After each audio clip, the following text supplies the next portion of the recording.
前回ご紹介したラメのグラデーションに合うデザインを5本指でご紹介していきます。お正月にも楽しんでいけるようにミラーと組み合わせてデザインしてみました。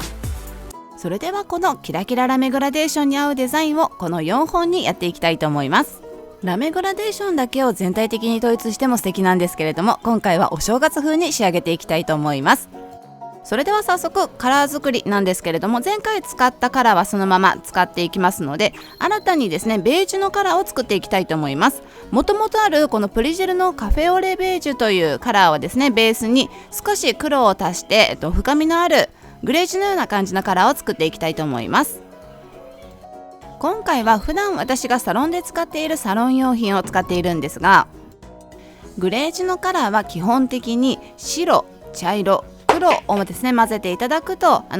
割合によってですね色味のこの濃さとかは変わってくるんですけれども、同じように作っていくことができますので、そんな風に作っていただくといいかなと思います。それでは早速、小指人差し指に今作った、グレージュのカラーをですね一層引いていきたいと思います。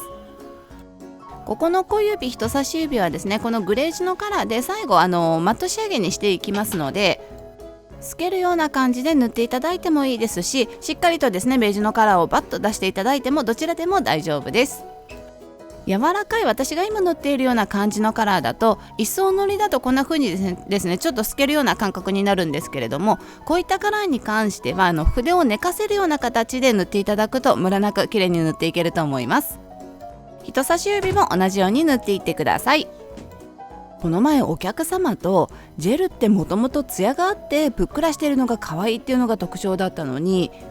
それを今はこう言ってあえてツヤを消してマット仕上げが流行ってるのって本当に時代の流れってすごいよねなんてお客様が言っていました。確かにマットコートが出た時、私自身も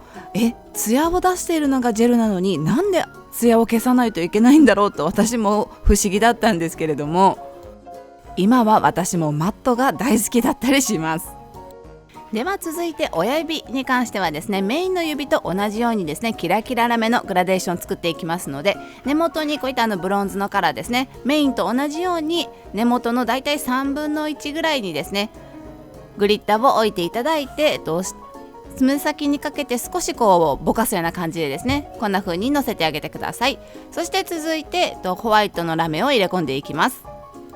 このホワイトラメなんですけれども、もちろんこの組み合わせていくホワイトのラメの種類によって仕上がりがですね若干変わってくるんですが、私今回のこの動画を作った時に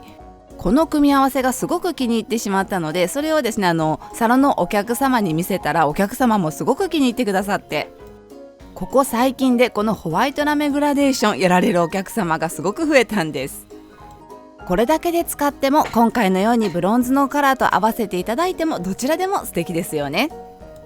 では続いてこのブロンズカラーのところにですねフォローを入れ込んでいきたいと思います。フォローの入れ方に関しては前回のメイン動画でご紹介をしたんですけれども、できるだけこの下のグリッターもですねしっかりとこう覗くような感じで隙間を空けながらフォローとフォローを重ねるような感覚で入れていくとこうギラギラ感がですね結構強く出てくると思います。でこういったキラキラ系のものはですね本当に近い位置で見ているとどうしてもちょっと目がおかしくなってしまったりとかするので、遠目で見ながら離したりとかしてですね見ていただいてチェックしていただくといいと思います。爪先のあたりにはですねフォローをこう本当にちょっと離れた位置でちょんと一粒ですね入れていただくだけでこうグラデーションの綺麗な感じが表現できると思います。いいねと思ったらいいねボタンをお願いします。そしてぜひチャンネル登録もしていただけると嬉しいです。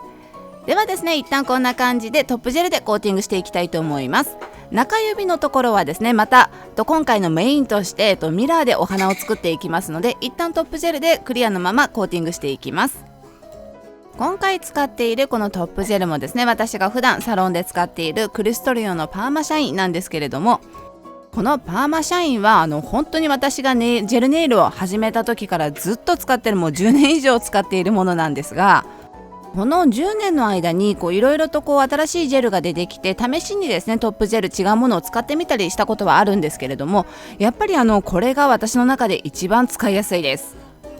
このボトルタイプなのと、あとこれについているこのハケもですねちょうどいい長さでちょうどいい細さ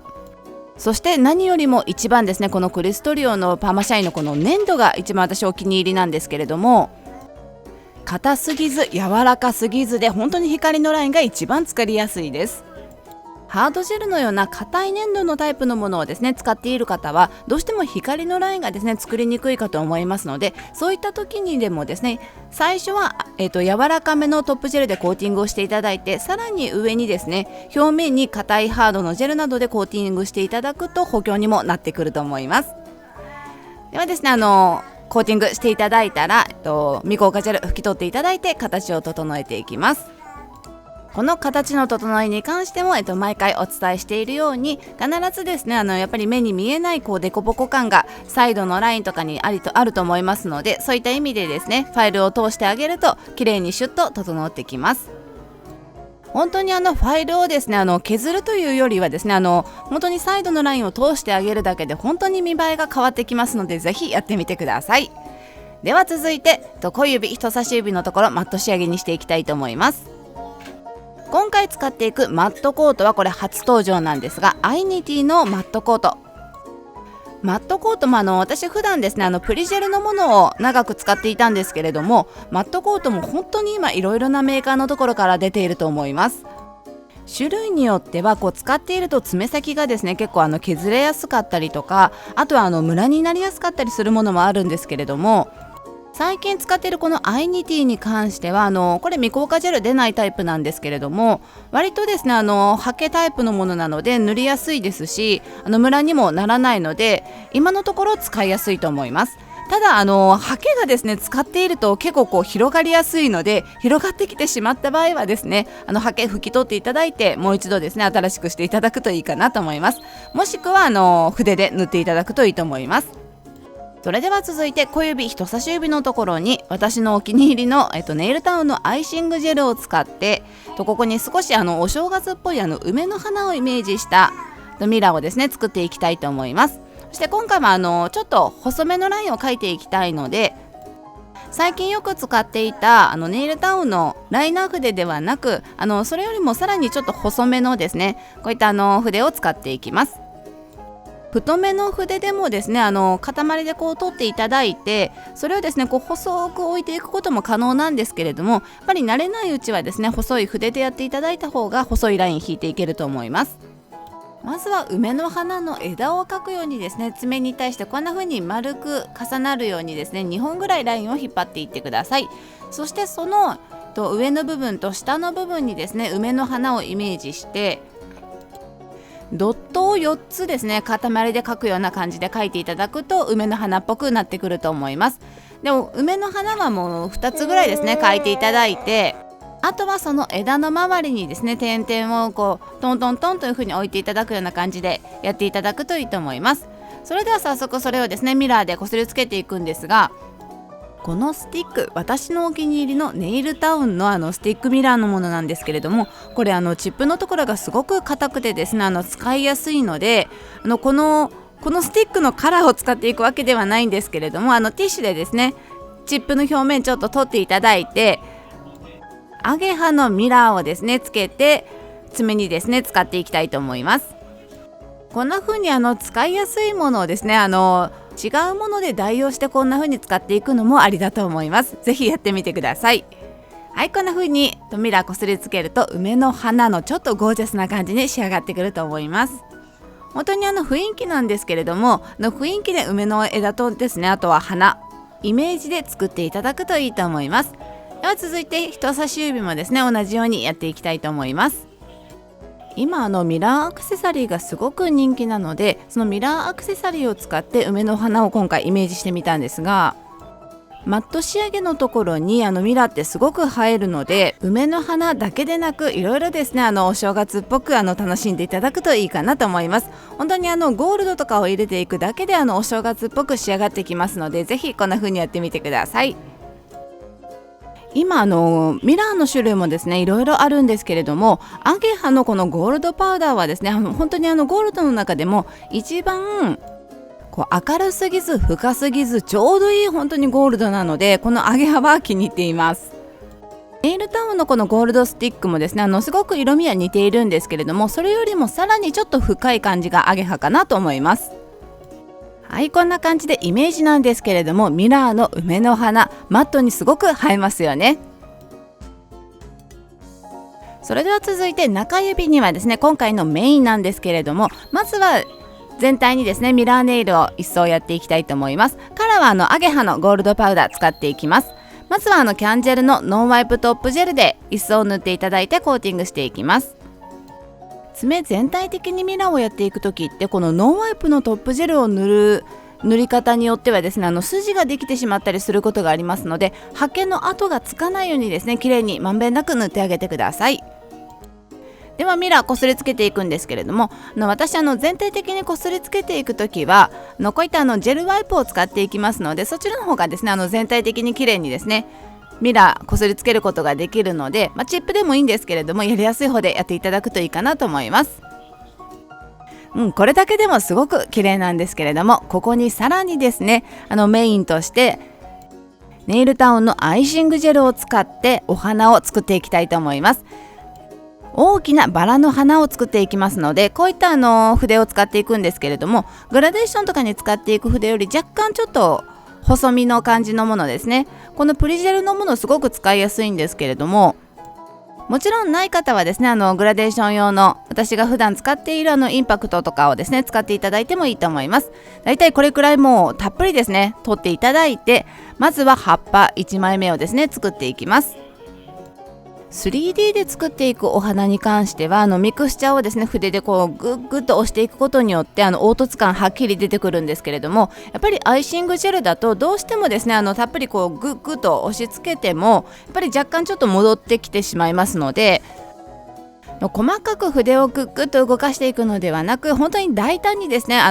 もうグッグッグッという風に押さえていくことによって凹凸感出てきますので、そんな風にですね大きく大胆に作っていただくといいと思います。で1枚の花びらを作っていただいたらミラーをこすりつけてという風に1枚ずつやっていただくといいです。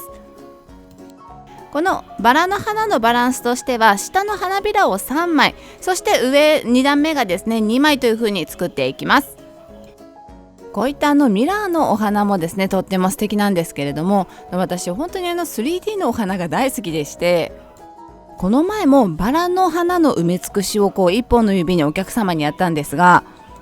やっぱり立体感が本当に素敵で、この画像を見せた次のお客様も同じものをやって、そしてまた次のお客様もその画像を見せたら同じものをやってと、1日に3回同じデザインをやってしまいました。3D のお花の埋め尽くしってすごく素敵なんですけれども、またちょっとそのデザインを使いつつ何か今時のデザインをちょっと考えれたらななんて思っているので、また動画でご紹介できたらと思っています。ではですね、こんな風にミラーのお花作っていただいたら、真ん中のところはですねゴールドブリオンでアクセントを出していきます。これくらいの大きさなので、このブリオンをですね3つぐらい入れていただくだけで十分だと思います。はい、それでは最後ですね、艶出しのトップジェルコーティングしていきたいと思います。サロンユーズのノンワイプトップジェルを使っていきます。まずは親指はですねもうさっとコーティングしていただいて、続いて中指のこのミラーのお花のメインのところはですね、立体感を半減しないようにですね、できるだけ薄めに塗っていただくようにやるといいと思います。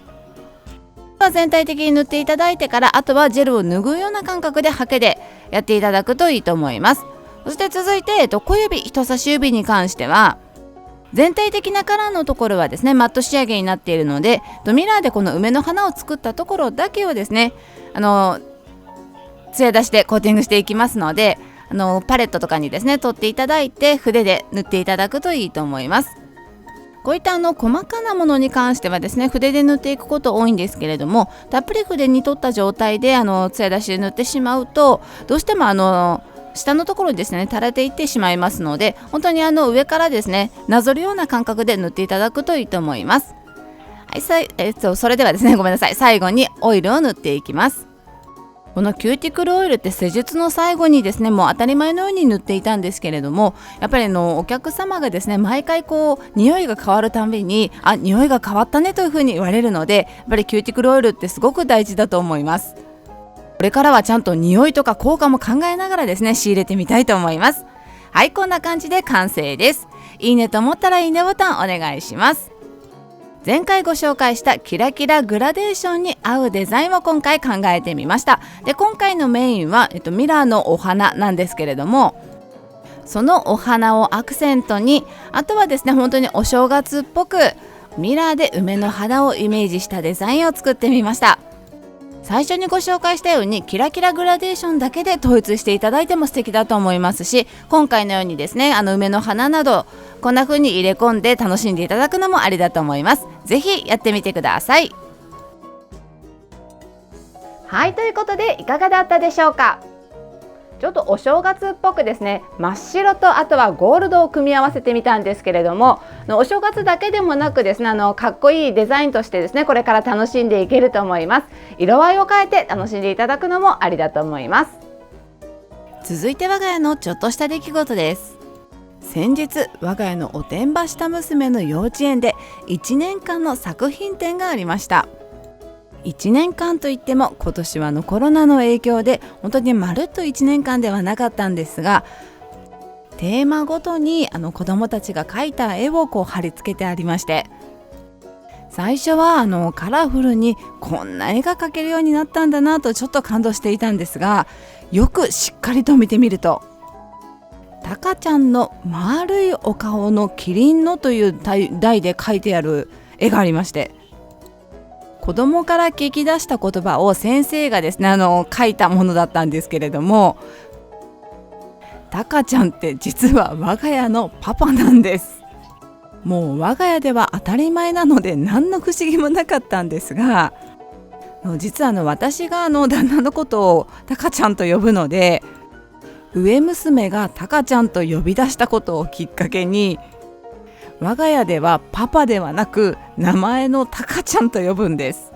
上娘がそう呼んでいたから、中娘も喋れるようになった時には何の違和感もなくパパではなく名前、そして下娘も、これが普通の我が家なんですけれども、やっぱり上娘なんかはもう今17歳なので、外と家の中では使い分けをしているようですが、まだおてんばした娘には使い分けなんてできないので、幼稚園でも思いっきり名前で呼んでいるみたいです。なので今回初めて幼稚園の先生にタカちゃんってというふうに聞かれてしまって、すいませんパパですというふうに話したんですけれども、我が家で当たり前のことでもこんなふうに外に出るとちょっと恥ずかしい思いをしてしまいました。確かにそういえば中娘も最近はやっぱりもう小学校4年生ということもあって、外ではお父さんと呼んでいるみたいです。本当にまさかのこの幼稚園の作品展で思いっきり旦那の名前が書いてあるとは思わなくて、すごく恥ずかしかったです。これが我が家のスタイルなんですが、本当に確かにやっぱり外で見てみると、やっぱり知らない人からすると外でもタカちゃんタカちゃんと呼んでいるので、どんな関係なんだろうと思ってしまいますよね。以上、そんなこんなの我が家のちょっとした出来事でした。それでは今回も最後までお付き合いありがとうございました。